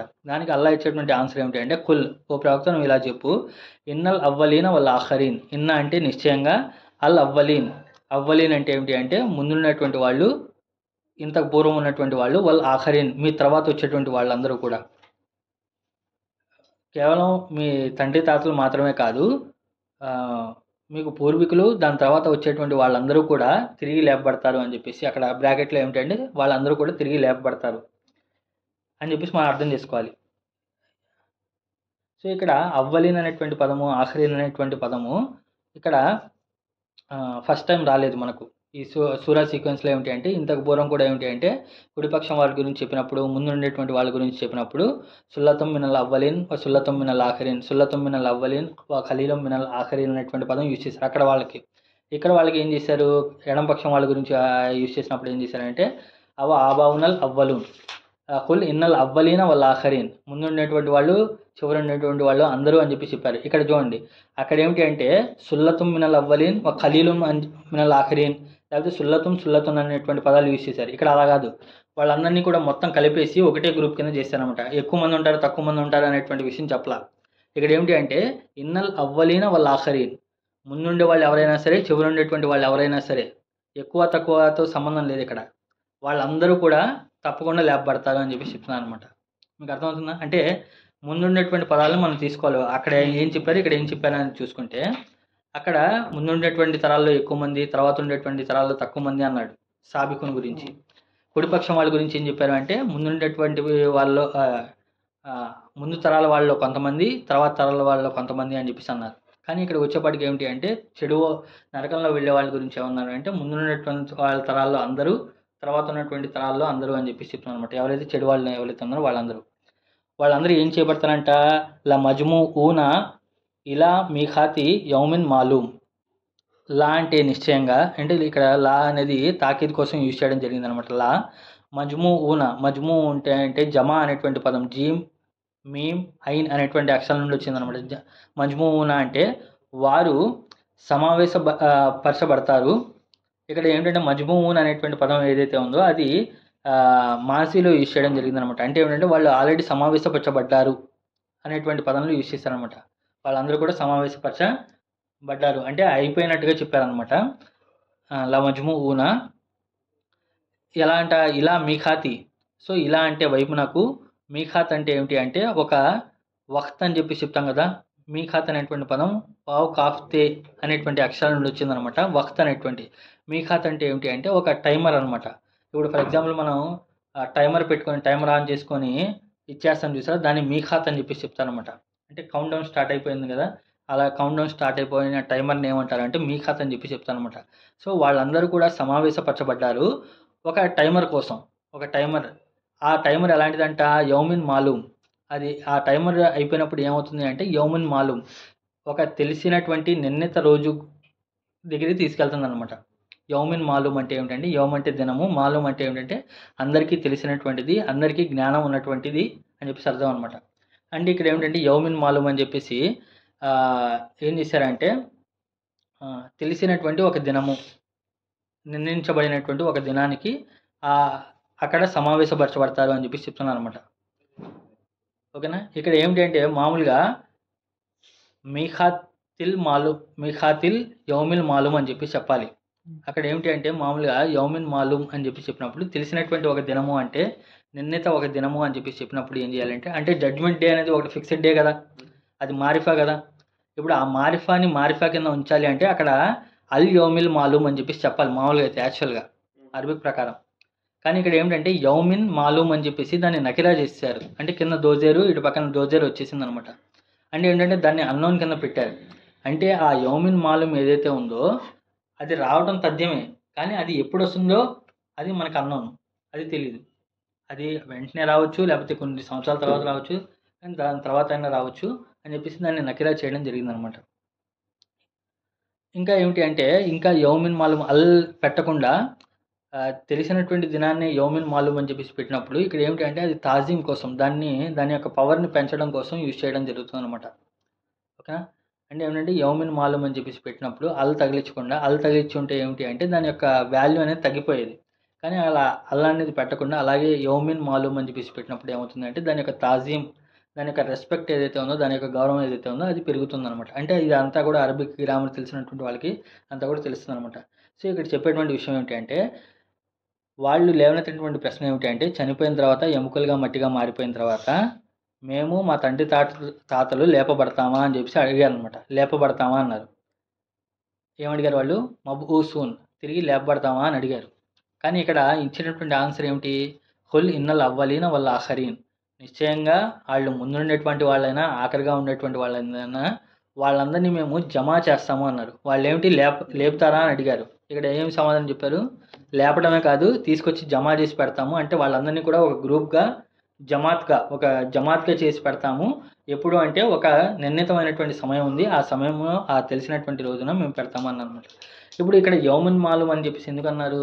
నిజంగా ఆ రోజు వస్తుందని చెప్పేసి అందరికీ తెలుసా అంటే, ఖురాన్ ప్రకారంగా ఏమిటి అంటే, ఆదం అలైహిస్సలాం వారు ఎప్పుడైతే పెట్టారో, ఆదం అలైహిస్సలాం వారి యొక్క జరిగినటువంటి సన్నివేశం ఏదైతే ఉందో, అప్పుడు మనందరం కూడా అక్కడ ప్రెజెంట్ అయి ఉన్నాం అనమాట. అంటే అక్కడ ఏం జరిగిందో సిచ్యువేషన్ మొత్తం కూడా మనం కూడా చూసాము. ఆ చూసిన తర్వాత ఏమిటి అంటే, మీరందరూ కిందకి వెళ్ళాల్సి ఉంటుంది భూమిపైకి అని చెప్పేసి అంటే, సరే మేము వెళ్తాము, మేము చాలా కష్టపడి మళ్ళీ ఇక్కడ తిరిగి వస్తాము అని చెప్పేసి అదంతా కూడా చెప్పామన్నమాట. నేను మీ ప్రభువుని కాదా అంటే, కాదు కాదు, ఎందుకు కాదు, నువ్వేమో ఆ ప్రభువువి, మేము దీనిపై మేము సాక్ష్యంగా ఉంటామని చెప్పేసి మొత్తం అన్నీ చెప్పేసి వచ్చామన్నమాట. సో అందుకనే తీర్పు దినం అనేది వస్తుంది, ఆ రోజు మనం అందరం కూడా సమావేశపరచబడతాము అనేటువంటి విషయం ఏదైతే ఉందో, అది యౌమిన్ మాలూమ్ అని అది అందరికీ తెలుసు. అందరి ఆత్మలకు కూడా అది తెలుసు అనమాట. అందుకే ఏమిటి అంటే, ఏది మంచి ఏది చెడు అనేటువంటి విషయాలు ఏదైతే ఉన్నాయో సూరహ్ ఖియామా మీరు చదివినట్లయితే, అక్కడ ప్రతి ఒక్క మనిషి యొక్క మనస్సాక్షిలో ఏమిటి అంటే, ఏదైనా చెడు పని చేసినప్పుడు అది కొట్టుకుంటూ ఉంటుంది అనమాట. అంటే ఇది చెడు చేస్తున్నావు, తప్పు చేస్తున్నావు అని చెప్పేసి లోపల నుండి ఒక సాంకేతం అనేది వస్తుందన్నమాట. అది ఎందుకు అంటే, అక్కడ మనకు ఆల్రెడీ యౌమిన్ మాలూమ్ గురించి జ్ఞానం ఉంది కాబట్టి, అంటే ఏమిటంటే అల్లా దగ్గర మనం జవాబుదారీ చెప్పుకోవాలి అనేటువంటి విషయం మనకు తెలుసు కాబట్టి, లోపల ఉన్నటువంటి ఆత్మ నువ్వు తప్పు చేస్తున్నావు అని చెప్పేసి చెప్తుంది అనమాట. ఏదైనా మంచి పని చేస్తున్నప్పుడు నువ్వు చాలా మంచి పని చేసావురా అని చెప్పేసి లోపల లోపల ఒక ఆనందం క్రియేట్ అవుతుంది చూసారా, అది కూడా ఏమిటి అంటే, నువ్వు మంచి పని చేశారా, మళ్ళీ తిరిగి మనం స్వర్గానికి వెళ్తాం అనేటువంటి ఆశ మనిషి లోపల చెప్తూ ఉంటుంది అనమాట. అది కాబట్టి అక్కడ యౌమిన్ మాలూమ్ అని చెప్పి చెప్పారనమాట. అది తెలియనటువంటి విషయం ఏం కాదు, అందరికీ తెలిసినటువంటి విషయమే అని చెప్పేసి చెప్తున్నాను అనమాట. ఓకేనా. ఇక్కడ ఈ క్వశ్చన్స్ అన్నీ కూడా చూసినట్లయితే, ఈ ముందున్నటువంటి క్వశ్చన్స్ ఐజా మిత్నా వకున్నా తురాబన్ ఇన్నా లమబూసూన్ ఏదైతే ఉందో, అవ ఆబాన్ ఉన్న లవ్వలు మేము మా తండ్రి తాతలు ఏదైతే ఉన్నాయో, ఇదే సేమ్ డిస్కషన్ ఏమిటి అంటే సూర్య కాఫ్లో కూడా వచ్చిందనమాట. మీరు సూర్య కాఫ్ యొక్క ఫస్ట్ పారాగ్రాఫ్ చూసినట్లయితే అక్కడ కూడా ఇదే సేమ్ డిస్కషన్ అనేది ఉంటుంది. ఓకేనా. మనం సూరాస్ యొక్క గ్రూపింగ్లో మ్యాచింగ్లో మనం చూసాం, ఏదైతే సూర్య వాక్యాలో ఉన్నటువంటి విషయాలు ఏదైతే ఉన్నాయో అవి ఇటు పక్కన సూర్య హదీత్తో మ్యాచ్ అవ్వవు అని చెప్పేసి మనం చూసుకున్నాం. అది చూసి ఎక్కడ మ్యాచ్ అవుతున్నాయంటే సూర్య కాఫ్ 50వ సూరాతో మ్యాచ్ అవుతూ ఉంటాయి అనమాట. ఇదే సేమ్ క్వశ్చన్కి సూర్య కాఫ్లో 50వ సూరాలో కూడా ఉంటుందన్నమాట. దాని తర్వాత ఏమవుతుంది అంట, దాని తర్వాత అక్కడ ఏం చేస్తారు అంటే, సుమ్మ ఇన్నకుం అయ్యుహ జాలూనల్ ముకజ్జిబీన్. సుమ్మ అంటే దాని తర్వాత, సో మీరందరూ కూడా అక్కడ జమాబు చేయబడతారు, మీరందరూ కూడా అక్కడ గ్రూప్ చేయబడతారు సుమ్మ. దాని తర్వాత ఇన్నకుం నిశ్చయంగా మీరందరూ ఇక్కడ ఒక చిన్న కాన్సెప్ట్ అనేది ఉందన్నమాట. ఖురాన్ ప్రకారంగా ఒక చిన్న కాన్సెప్ట్ అనమాట. ఏంటంటే దాన్ని ఇల్తిఫాద్ అని చెప్పేసి చెప్పడం జరుగుతుంది అనమాట. ఇల్తిఫాద్. ఓకేనా. ఇల్తిఫాద్ అంటే ఏమిటి అంటే, సడన్గా ఏమిటి అంటే ఖురాన్లో చెప్పేటప్పుడు థర్డ్ పర్సన్ నుండి సెకండ్ పర్సన్కి మారటం, లేకపోతే సింగులర్గా ఉన్నటువంటి విషయాన్ని అంటే ఏకవచనంలో ఉన్నటువంటి విషయాన్ని బహువచనంలో మార్చడం, లేకపోతే బహువచనంలో ఉన్నటువంటి విషయాన్ని ఏకవచనంలోకి మార్చడం, లేకపోతే ప్రెజెంట్ టెన్స్లో చెప్తున్నటువంటి విషయాన్ని పాస్ట్ టెన్స్కి మార్చడం, పాస్ట్ టెన్స్లో ఉన్నటువంటి విషయాన్ని ప్రెజెంట్ టెన్స్కి మార్చడం, ఇదంతా దీన్ని ఈ సడన్గా చేంజ్ అయిపోవడం, సడన్గా జంప్ అయిపోవడం ఏదైతే ఉందో దాన్ని ఇల్తిఫాద్ అంటారనమాట. అంటే ఇది ఇదివరకు అరబిక్ లిటరేచర్లో ఇలా ఉండేది కాదు, దాని తర్వాత ఏ గ్రామంలో కూడా ఇలా ఉండేది కాదనమాట. ఖురాన్ వచ్చిన తర్వాత ఏం చేసింది అంటే, ఇది ఒక స్టాండర్డ్ని సెట్ చేసింది అనమాట. అంటే సడన్గా పరలోకం గురించి చెప్తూ ఉంటాడు, మళ్ళీ ఇహలోక జీవితంలో వాళ్ళు చేసినటువంటి పని చెప్తూ ఉంటాడు. అంటే ఫ్యూచర్ టెన్స్లో జరిగేటువంటి విషయాన్ని చెప్తూ ఇక్కడ ప్రజెంట్లో ఏం జరుగుతుందో ఇది చెప్పి ఈ రెండింటిని కనెక్ట్ చేస్తూ ఉంటాడు అనమాట. ఇలా స్విచ్చింగ్ ఏదైతే జరుగుతూ ఉంటుందో సడన్గా దాన్ని ఇల్తిఫాద్ అని చెప్పి చెప్తాను అనమాట. ఇప్పుడు ఇక్కడ చూసినట్లయితే పైన ఆయతలో ఏం చెప్పాడు అంటే, ల మజ్మూఊన ఇలా మిఖాతి యౌమిన్ మాలూమ్, వారందరూ సమావేశపరచబడతారు అన్నారు. వారు అంటే థర్డ్ పర్సన్లో చెప్తున్నారు. అంటే ఆ సత్యతిరస్కారులందరూ కూడా, ఆ నరకంలో వెళ్ళేటువంటి వాళ్ళందరూ కూడా జమా చేయబడతారు అన్నారు. థర్డ్ పర్సన్లో వేరే వాళ్ళుగా మాట్లాడాడు. దాని తర్వాత సడన్గా ఏం చేశాడు అంటే, సుమ్మ ఇన్నకుం, దాని తర్వాత మీరందరూ కూడా అయ్యుహ జాలూనల్ ముకజ్జిబున్, మీరు మార్గభ్రష్టులు అనేటువంటి వాళ్ళారా, ముకజ్జిబ్లారా అని చెప్పేసి వాళ్ళని మెన్షన్ చేస్తూ చెప్తున్నాను అనమాట. అంటే ఇది ఎలా అర్థం చేసుకోవచ్చు అంటే, ఇక్కడ ఇందాక ఏమిటంటే థర్డ్ పర్సన్ నుండి సెకండ్ పర్సన్కి షిఫ్ట్ అయింది కదా, దీన్ని ఎలా అర్థం చేసుకోవచ్చు అంటే, ఫర్ ఎగ్జాంపుల్ ప్రసంగం చేసేటప్పుడు ఎక్కడైనా ప్రసంగం కానీ లేకపోతే ఒక స్కూల్లో టీచర్ చెప్తున్నప్పుడు మీరందరూ కూడా పాస్ అవ్వలేదు, మీరందరూ కూడా ఇంకా చాలా కష్టపడాలి, మనం స్టేట్ ర్యాంక్ కొట్టాలి, లేకపోతే మనం ఈ పని చేయాలి, ఓ ముస్లిం లాగా మీరందరూ కూడా ఈ పని చేస్తూ ఉండాలి, ఈ పని చేస్తేనే మనం సాఫల్యం పొందుతాం అని చెప్పి చెప్తూ సడన్గా నువ్వు ఇలా చేయాలి అని చెప్పి చెప్పామనుకోండి, ఒకరిని పాయింట్అవుట్ చేసి, ఏ కరీం నువ్వు ఇలా చేయాలి, ఏ జాహిద్ నువ్వు ఇలా చేయాలి అని చెప్పేసి అక్కడ డైరెక్ట్గా చెప్పామనుకోండి, అప్పుడు ఏమైపోతారు, ఇదేంట్రా బాబు సడన్గా అందరి గురించి చెప్తూ మధ్యలో నన్ను పాయింట్అవుట్ చేశాడేంటి అని చెప్పేసి మనం అనుకుంటాం. అంటే అప్పుడు ఫోకస్ అంతా కూడా ఏమవుతుంది, ఎవరైతే వింటూ ఉంటాడో ఆ వినేటువంటి వాడు సడన్గా కళ్ళు ఆలోచిస్తాడనమాట, ఏంటి నన్ను నన్ను ఎందుకు ఫోకస్ చేశారు, నా గురించి మాట్లాడుతున్నారు ఏంటి అని చెప్పేసి అంటారు.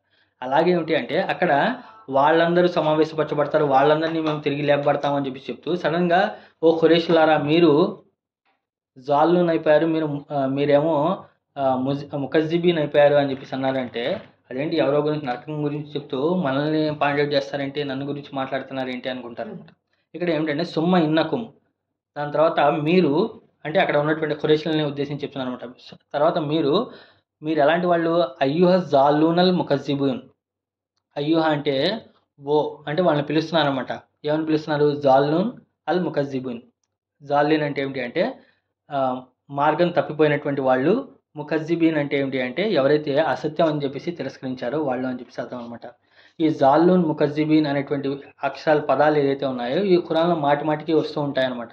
ఫర్ ఎగ్జాంపుల్ గైరిల్ మగ్జూబి అలైహిం వల జాలిన్, అక్కడ ఏమొచ్చింది, ఫస్ట్ ఏమొచ్చింది, మగ్జూబ్ ఫస్ట్ వచ్చింది, జాలిన్ తర్వాత వచ్చింది. ఇక్కడ ఏమొచ్చింది, జాలిన్ ఫస్ట్ వచ్చింది, మగ్జూబ్ తర్వాత వచ్చింది,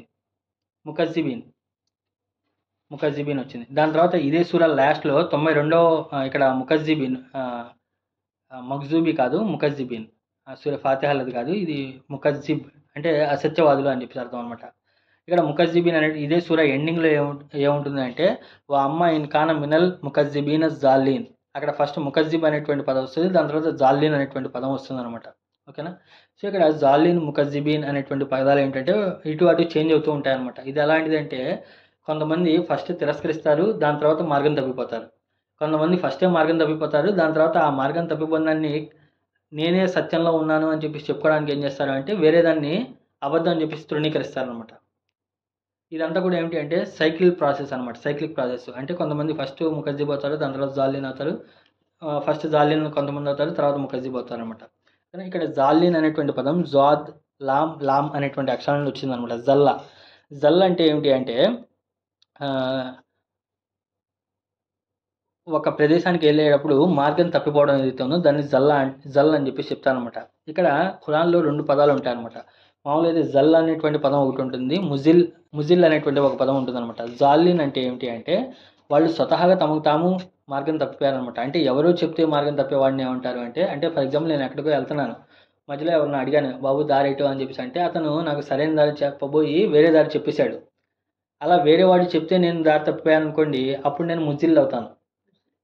అలా కాకుండా ఏమిటి అంటే స్వతహాగా నా సొంత ఆలోచనతో నేనే వెళ్ళిపోయి తప్పుదారిలో వెళ్ళిపోయాను అనుకోండి, అలాంటి వాళ్ళని ఏమంటారంటే జాలీన్ అని చెప్పేసి అంటారనమాట. అంటే ఇక్కడ జాలీన్ అనేటువంటి పదం యూజ్ చేయడం వల్ల అర్థం ఏమిటి అంటే వాళ్ళు ఎవరో చెప్తానో లేకపోతే ఎవరో ప్రేరణ వల్లనో వాళ్ళు తప్పుదారిలో వెళ్ళలేదు, వాళ్ళు స్వతహాగానే తప్పుదారిలోకి వెళ్ళిపోయారు, వేరే వాళ్ళ ప్రేరణ వల్ల కాదు. వేరే వారి ప్రేరణ వల్ల తప్పుదారిలో వెళ్ళి ఉంటే అప్పుడు వాళ్ళు ముజల్లీన్ అని చెప్పేసి చెప్పేవాళ్ళు అనమాట. ఇక్కడ ముజల్లీన్ అనేటువంటి పదం వాడలేదు, ఏమన్నారు, జాలీన్ అనేటువంటి పదం. అంటే వాళ్ళు స్వతహాగానే ఇదైపోయారు అని చెప్పేసి మార్గం తప్పిపోయారు అని చెప్పేసి అర్థం అనమాట. దాని తర్వాత అలా మార్గం తప్పిపోయిన తర్వాత మా యొక్క మార్గమే కరెక్టు, మా యొక్క దారే కరెక్టు అని చెప్పేసి చెప్పుకోవడానికి ఏమిటంటే వాళ్ళ ఎదురు సత్యమైనటువంటి మార్గము లేకపోతే సత్యమైనటువంటి ధర్మం వచ్చినప్పుడు కూడా ఏమిటంటే దాన్ని తప్పు అని చెప్పేసి దాన్ని అది అబద్ధం అని చెప్పేసి చెప్తానమాట. ఇక్కడ ముకజ్జిబీన్ అని చెప్పేసి యూజ్ చేశారనమాట. కాజిబ్ అని చెప్పేసి చెప్పాలి. కాజిబ్ అంటే అబద్ధం చెప్పేవాడిని కాజిబ్ అంటారు. కానీ ముకజ్జిబ్ అంటే ఏమిటి అంటే వేరే వాళ్ళని అబద్ధం అని చెప్పేసి చెప్పేవాడిని ముకజ్జిబ్ అంటారు అనమాట. అంటే వేరే వాడు చెప్తున్న దాన్ని అబద్ధం అని చెప్పేసి చెప్తే దాన్ని ముకజ్జిబ్ అంటారు. స్వతహాగా నేను అబద్ధం చెప్తే కాజిబ్, వేరే వాడు చెప్పేది అబద్ధం అని చెప్పేసి చెప్తే ముకజ్జిబ్ అంటారు అనమాట. సో ఇప్పుడు ఏమిటి అంటే ఇక్కడ జాగ్రత్తగా అర్థం చేసుకుంటే ఇది ఎలాగా అంటే, సో ఇప్పుడు వాళ్ళు ఖురేష్లో ఉన్నటువంటి ప్రదేశం ఎక్కడ, కాబా దగ్గర మక్కా ప్రదేశంలో వాళ్ళు ఉన్నారు. ఆ మక్కా అనేది యాక్చువల్గా దాని యొక్క ఫౌండేషన్ ఏమిటి, దాని యొక్క ప్రశస్తి ఏమిటి, అసలు దాని యొక్క ప్రస్థానం ఏమిటి అంటే స్వతహాగా ఇబ్రాహీం అలైహిస్సలాం వారు, ఇస్మాయిల్ అలైహిస్సలాం వారు సత్యధర్మంపై ఆధారంగా సత్య పునాది పైన అది నిర్మించారు. అప్పుడు ఆ నిర్మించేటువంటి ఉద్దేశం కూడా ఏమిటి, అక్కడ ఏకేశ్వరోపాసన జరగాలి, సృష్టికర్త అయినటువంటి దేవుడు ఒక్కడనే ఆరాధించాలి అనేటువంటి విషయంతో ఏమిటి అంటే ఆ కాబా గృహాన్ని, కాబా మందిరాన్ని లేపడం జరిగింది. కానీ దాని తర్వాత సంవత్సరాలు పెరిగే కొద్దీ, చరిత్ర పెరిగే కొద్దీ ఏమవుతుంది అంటే కొన్ని కొన్ని సంవత్సరాల పాటులో, అంటే 100 సంవత్సరాల్లో పాటులో ఒక చిన్న డీవియేషన్ చేశారు. ఇంకో 100 సంవత్సరాల్లో ఇంకో చిన్న డీవియేషన్ చేశారు. ఇంకో 100 సంవత్సరాల్లో ఇంతే కదా, అంత డివిజన్ జరిగినప్పుడు ఇంత ఇంకా కొంచెం జరిగితే ఏమవుతుంది అని చెప్పేసి అలా మెల్లమెల్లగా ఎన్నో సంవత్సరాల పాటుగా జరిగినటువంటి మెల్లమెల్లగా దారి తప్పుకుంటూ వచ్చి ఏమిటి అంటే దాంట్లో మెల్లగా అక్కడ మొత్తం విగ్రహాలు అనేది రావడం జరిగిందనమాట. ఆ విగ్రహాలన్నీ రావడం అనేది రాత్రికి రాత్రి వచ్చేసి అక్కడ విగ్రహాలన్నీ స్థాపించబడిపోలా. అదంతా కూడా ఏమైపోయింది, ఆ టైంను బట్టి ఏమైపోయారు అంటే వాళ్ళంతా కూడా ఆ మార్గం అనేది మార్గభ్రష్టులు అయిపోయారు అనమాట. వాళ్ళు స్వతహాగానే మార్గం తప్పిపోయారు. ఓకేనా.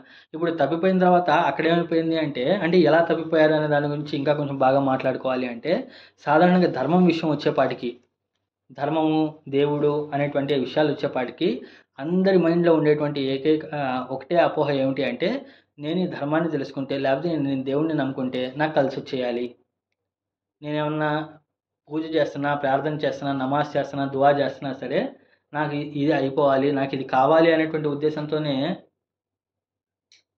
నమాజులు చేస్తారు కానీ, లేకపోతే దువాలు చేస్తారు, లేకపోతే పూజలు, వ్రతాలు ఇవన్నీ ఎందుకు చేస్తారంటే నాకేదో కావాలి అనేటువంటి విషయంతోనే చేస్తారు. కానీ అసలు దేవుడు ఏమనుకుంటున్నాడు, దేవుడు ఎందుకు ధర్మాన్ని పెట్టాడు, అసలు దేవుడిని ఎందుకు పూజించాలి అనేటువంటి విషయాన్ని తెలుసుకోకుండా ఏమిటి అంటే సెల్ఫ్ కోసమే చేసుకోవడం జరుగుతుందన్నమాట. ఈ సెల్ఫ్ కోసం ఇచ్చినప్పుడు ఏమిటి అంటే, నువ్వు నాకు 10th క్లాస్ ఎగ్జామ్ పాస్ చేపిస్తే నేను 100 కొబ్బరికాయలు కొడతాను, లేకపోతే మా ఇంట్లో మా పాపకు పెళ్ళి అయిపోతే నేను ప్రదక్షిణలు చేస్తాను. ఇలా ఏమైపోయిందంటే ధర్మం అనేది లైట్గా మెల్లగా వ్యాపారం చేశారనమాట. బేరాలు వ్యాపారం చేశారు. ఈ వ్యాపారం చేసేయడం వల్ల ఏమైపోయింది అంటే అసలు ధర్మం యొక్క ఎసెన్స్ అనేది పోయిందనమాట. ధర్మం యొక్క ఎసెన్స్ అనేది పోయింది. మళ్ళీ ఈ మధ్యలో ఏమిటి అంటే మనం ఎలాగో పాపాత్మలం కదా, ఎలాగో మన యొక్క మాట భగవంతుడు వినడేమో అని చెప్పేసి, దేవుడు వినడేమో అని చెప్పేసి మధ్యలో ఏమిటి అంటే పూజాలను తీసుకొచ్చి పెట్టారు.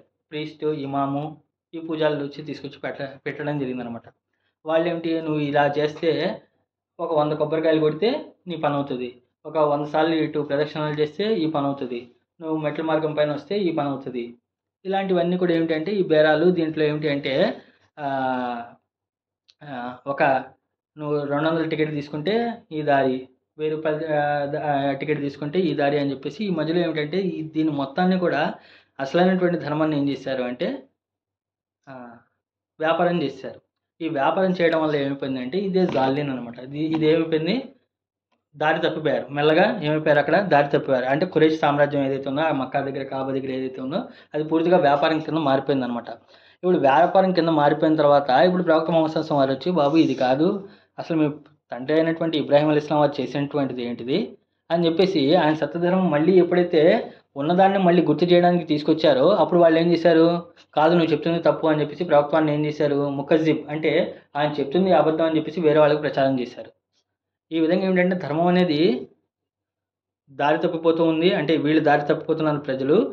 మళ్ళీ ఎవరైతే సరైన మాట చెప్పడానికి వచ్చారో వాళ్ళని ఏం చేస్తున్నారంటే ముకజ్జిబ్ చేస్తున్నారు. అంటే వాళ్ళు ఏంటంటే అతను అబద్ధం చెప్తున్నాడు, అతను గుమ్రా అయిపోయాడు అని చెప్పేసి అతని పైన నిందలు మోపడం అదంతా కూడా చేశారనమాట. సో కాబట్టి ఇంత పాపం చేశారు కాబట్టి వాళ్ళు ఎందుకని వీళ్ళు ఏమిటంటే సలసల కాగేటువంటి, అంటే ధర్మాన్ని వ్యాపారం కింద మార్చేశారు. దాన్ని ఏమిటంటే తప్పుదోవ తీసుకెళ్లారు. భక్తులకి భగవంతుడికి మధ్యలో కనెక్షన్ తీసేశారు, మధ్యలో వ్యాపారం అనేది దూర్చేశారు. ఈ విధంగా మొత్తం చేస్తున్నారు కాబట్టి వాళ్ళందరూ కూడా దీనివల్ల ఇటువైపు ప్రజలు సఫర్ అయ్యారు. వాళ్ళకి రావాల్సినటువంటి ప్రశాంతత ఏదైతే ఉందో, లేకపోతే వాళ్ళకి రావాల్సినటువంటి మానసిక ఆనందం ఏదైతే ఉందో దాన్ని వీళ్ళు దూరం చేశారు. కాబట్టి ఇలాంటి వాళ్ళందరూ కూడా ఏమిటి అంటే అక్కడ సలసల కాగేటువంటి నరకాగ్నిలో వాళ్ళు చేయబడతారు అని చెప్పేసి చెప్తాను అనమాట. వాళ్ళు ముత్రఫీన్ అయిపోయారు, వాళ్ళు ముకజ్జిబీన్, వాళ్ళు ముజల్లీన్ అయిపోయారు. కాబట్టి వాళ్ళందరూ కూడా ఏమిటి అంటే నరకంలో వేయబడతారు అని చెప్పి చెప్తున్నాను అనమాట. దాని తర్వాత ఇదంతా అయిపోయిన తర్వాత ఏం చెప్తున్నారు అంటే, ఓకే కదా, అర్థమవుతుంది కదండి. ఇదేమిటంటే కొంచెం డీప్గా ఇక్కడ ఏమిటంటే మనం మామూలుగా చదువుకుంటూ వెళ్ళిపోయాం అనుకోండి, ఇది ఎవరో నరకం కోసం వాళ్ళు లేని మనం కాదు అని చెప్పేసి మనం తీసుకుంటూ వెళ్ళిపోతాం. కానీ ఏమిటంటే కాస్త జాగ్రత్తగా ఆలోచిస్తే మనం కూడా ఏమిటంటే ధర్మంలో ఎప్పుడు కూడా ఏమిటి అంటే ధర్మాన్ని వ్యాపారం కింద చేసుకోకూడదండి. ఓకేనా. మనకు దేవుడికి మధ్యలో కనెక్షన్ ఏదైతే ఉందో ఆ కనెక్షన్ అనేది ఏర్పాటు చేసుకుంటూ వెళ్ళాలి. అంతేగాని నువ్వు ఇది చేస్తే నేను ఇది చేస్తాను, నువ్వు ఇలా ఉంటే నేను ఇలా ఉంటాను అనేటువంటి వ్యాపారం కాదు. అది ఒక రిలేషన్ అనేది మెయింటైన్ అవుతూ ఉండాలి. సో చివరిగా ఏమవుతుంది అంటే, సో ఇదంతా కూడా వాళ్ళు మీరు ముఖజ్జిబులు జాలిన్ అయిపోయారు కాబట్టి అక్కడ ఏమవుతుంది, లా ఆకులూన లా ఆకిలూన మిన్ షజరిం మిన్ జక్కుం. లా అంటే నిశ్చయంగా, అంటే ఇక్కడ తాకీద్ కోసం యూజ్ చేయడం జరిగింది. ఆకిలూనా అంటే ఏమిటంటే తింటారు. సో మీరందరూ తింటారు. ఎక్కడి నుండి, మిన్ షజరిన్, మిన్ అంటే నుండి, షజరిన్ అంటే ఏమిటంటే చెట్టు, మిన్ అంటే మళ్ళీ తాకీద్ కోసం, జఖూమ్ అంటే ఏమిటి అంటే జముడు చెట్టు. అంటే ఆ, ఎడారి ప్రాంతంలో ఏమిటి అంటే క్యాక్టస్ ట్రీస్ అని చెప్పేసి అంటారు. క్యాక్టస్ ట్రీస్ అంటే ఏమిటంటే కలబంద చెట్టులాగా ఉండి మొత్తం ముళ్ళుగా ఉంటుంది అనమాట. క్యాక్టస్ ట్రీ అనమాట. మీరు జముడు చెట్టు అని చెప్పేసి గూగుల్లో కొట్టండి. సో ఆ ముళ్ళ చెట్టు దగ్గర నుండి మీరు తింటారు, ఆ ముళ్ళ చెట్టులో నుండి మీరు తింటారు అని చెప్పేసి చెప్తాను అనమాట. సో అలాంటి వాళ్ళకి లభించేటువంటి ఆతిథ్యం ఏమిటి అంటే, ఆ చెట్టు వల్ల ఏమిటి అంటే అది ఏమిటి అంటే, ఇంకా జఖూమ్ అనేటువంటి పదం మామూలుగా చూస్తే ఇక్కడ షజరిన్ అని చెప్పి చెప్పారు. షజర్ అంటే ఏమిటంటే చెట్టు, లేకపోతే బ్రాంచెస్ కలిగినటువంటిది. షజర్ అనేటువంటి పదానికి అర్థం ఏమిటి అంటే, ఏదైతే కాండం ఒకటే ఉంటుంది, పైన బ్రాంచెస్ ఏదైతే ఉందో ఆ బ్రాంచెస్ విడివిడిగా వెళ్ళిపోతూ ఉంటాయన్నమాట. బ్రాంచెస్ అనేవి అనేక శాఖలుగా ఉంటాయి. దాన్ని షజర్ అని చెప్పి చెప్తారనమాట. శాఖలుగా ఉంటుంది, అందుకని దాన్ని షజర్ అని చెప్పి చెప్పడం జరుగుతుంది అనమాట. జఖూమ్ అనేటువంటి పదము జే కాఫ్ మీమ్ జఖం అనేటువంటి పదం నుండి వచ్చిందనమాట. జఖం అంటే ఏమిటి అంటే సాధారణంగా మామూలుగా అర్థం చూసుకుంటే ఏదైతే ఏదైనా తినేటువంటి వస్తువుని మొత్తంగా మింగేయటం ఏదైతే ఉందో దాన్ని జఖం అని చెప్పి చెప్పడం జరుగుతుంది అనమాట. అంటే ఏమిటంటే మామూలుగా దాని అరబిక్లో ఎలా చెప్పాలి అంటే, ఏదైనా మాంసం ముద్దని మింగేయడం ఏదైతే ఉందో దాన్ని జఖం అని చెప్పి చెప్పడం జరుగుతుంది అనమాట. యాక్చువల్గా ఏమిటి అంటే మనం మాంసం తినేటప్పుడు ఎలా తినాలి అంటే నవ్వులతో తినాలి. ముందు ఏం చేయాలి, నవ్వులాలి, దాని తర్వాత లోపలికి వెళ్తుంది. కానీ ఈ జఖం ఏదైతే ఎలాంటిది అంటే, జఖం అంటే ఏమిటి అంటే ఆతృత పైన బాగా ఆకలిగా ఉండటం వల్ల ఏమిటి అంటే నమలకుండా డైరెక్ట్గా లోపల మింగేయటం ఏదైతే ఉందో దాన్ని జఖం అని చెప్పి చెప్పడం జరుగుతుంది అనమాట. అంటే ఏమిటి అంటే ఆ చెట్టు ఏదైతే ఉందో ఆ చెట్టు ఏమిటి అంటే తినడానికి ముళ్ళడ్డు వస్తూ ఉంటాయి కదా, ఆ ముళ్ళడ్డు రావటం వల్ల ఏమవుతుంది అంటే అది నమలకుండా ఏం చేస్తారు అంటే అక్కడికి వెళ్ళినటువంటి వాళ్ళు ఆతృతలో ఆ కంగారులో ఏమిటి అంటే దాన్ని లోపలికి మింగేయడం జరుగుతుంది అనమాట. అలా మింగేయటం వల్ల ఏమిటి అంటే దానికి పర్యవసానాలు ఏంటో తర్వాత చెప్తారనమాట. యాక్చువల్గా దీనికి కాంట్రాస్ట్గా కుడి చేతి పక్షం వాళ్ళు వెళ్ళినప్పుడు వాళ్ళు ఏ ఏ ఏ చెట్టు దగ్గరికి వెళ్తారు అని చెప్పి చెప్పారు, ఫీ సిద్రిం మక్సూద్ అని చెప్పి చెప్పారు. అంటే అక్కడ స్పెసిఫిక్గా ఏమిటి అంటే ముళ్ళు లేని రేగి చెట్ల దగ్గరగా ఉంటారు అని చెప్పి చెప్పారనమాట. అంటే ఏమిటంటే వాళ్ళకి కుడి చేతి పక్షం వాళ్ళకి లభించేటువంటిది ఎలా ఉంటుంది, ఫలాలు నీట్గా సిద్ధిర్ ఫలాలు వాళ్ళకి లభిస్తాయి. దానికి ఏమిటి అంటే అక్కడ చెట్టు దగ్గరికి వెళ్ళడానికి ఎలాంటి ముళ్ళు ఉండవు అని చెప్పి చెప్పారనమాట. అదే ఈ ఎడం పక్షం వాళ్ళు ఈ నరకంలో వెళ్ళేటువంటి వాళ్ళకి ఏమిటి అంటే వాళ్ళు ఎక్కడి నుండి తింటారు అని చెప్పి చెప్తున్నారు, ఈ ముళ్ళు ఉండేటువంటి బాగా ముళ్ళు, అసలు మీరు చూస్తే జక్కుం చెట్టు చూస్తే ముళ్ళు ఉన్నటువంటి బాగా ముళ్ళు ఉన్నటువంటి చెట్టు, మళ్ళీ దాన్ని ఏమిటి అంటే ఇంకా దాన్ని చూజ్ చేయడం కూడా ఉండదన్నమాట, లోపలికి మింగేయటమే. మామూలుగా రేగి పండ్లు ఎలా తింటాం మనం, మామూలుగా దాన్ని మామూలుగా నోట్లో పెట్టుకొని ఇచ్చేస్తూ ఉంటాం, చూజ్ చేస్తూ ఉంటాం, అంటే దాన్ని నములుతూ ఉంటాం. కానీ ఈ జక్కుం ఏమిటి అంటే నమలకుండా ఏంటంటే వాళ్ళు ఆతృతలో ఏమిటంటే లోపలికి మింగేస్తారు అని చెప్పి చెప్పడం జరుగుతుంది అనమాట. కాబట్టి ఇది ఈరోజు చెప్పేటువంటి విషయాలు. చాలా దీని గురించి మరిన్ని విషయాలు వచ్చేసారి క్లాస్లో మనం మాట్లాడుకునేటువంటి ప్రయత్నం చేద్దాం. సో ఈరోజు చెప్పినటువంటి విషయాలు ఏమిటి అంటే, సో ఎవరైతే ఎడమ చేతి పక్షం వాళ్ళు ఎవరైతే ఉన్నారో, నరకాగ్ని వాళ్ళు ఎవరైతే ఉన్నారో వాళ్ళ యొక్క క్వాలిటీస్ అనేవి చెప్పడం జరుగుతుంది అనమాట. వాళ్ళలో ఒక వర్గం వాళ్ళు ఎలాంటి వాళ్ళు అంటే ముత్రఫీన్ అయి ఉంటారు, అంటే భౌభాగ్యాల్లో పడి ఉండేటువంటి వాళ్ళు ఉంటారు. మళ్ళీ అంతేకాదు వాళ్ళు ఘోరమైనటువంటి పాపాలపై మునుకు పట్టుతో, అంటే కఠినమైనటువంటి విషయంతో ఏమిటి అంటే దాన్ని వేరే వాళ్ళపై రుద్దుతూ ఉంటారు. మళ్ళీ దానివల్ల ఏమిటంటే దాని పర్యవసానంగా వారిలో పరలోకపు ధ్యాస ఏదైతే ఉందో అది పోతుంది. దానివల్ల వాళ్ళు క్వశ్చన్స్ మాటికి ఏమడుగుతారు అంటే, మనం చచ్చిపోయి మట్టిగా ఎముకలుగా మారిపోయిన తర్వాత మళ్ళీ తిరిగి లేపబడతామా, మేము మా తండ్రి తాతలు అందరూ కూడా లేపబడతారా అనేటువంటి వ్యంగ్యమైనటువంటి క్వశ్చన్లు యూజ్ చేయడం జరుగుతుంది. సో వాళ్ళకి ఎలా ఏం రిప్లై చేస్తానంటే, మీరు మాత్రమే కాదు మీ పూర్వీకులు దాని తర్వాత వచ్చే వాళ్ళందరూ కూడా తిరిగి లేపబడతారు. వాళ్ళందరూ కూడా తీర్పు దినం కోసం ఒక తెలిసినటువంటి రోజు కోసం జమ చేయబడతారు. దాని తర్వాత అక్కడ మీరందరూ సమావేశపరచబడతారు. జాలీన్ అల్ ముకజ్జిబీన్, మార్గభ్రష్టమైనటువంటి వాళ్ళు మరియు అసత్యవాదులు. అక్కడ వాళ్ళందరూ కూడా జఖుం జముడు చెట్టు ఫలాలను వారు తింటారు అని చెప్పేసి చెప్పడం జరుగుతుంది అనమాట. కాబట్టి ఈ విషయాలపై ఆలోచించి అర్థం చేసుకునే భాగ్యాన్ని అల్లా మీకు నాకు మనందరికీ కూడా ప్రసాదించుగాక.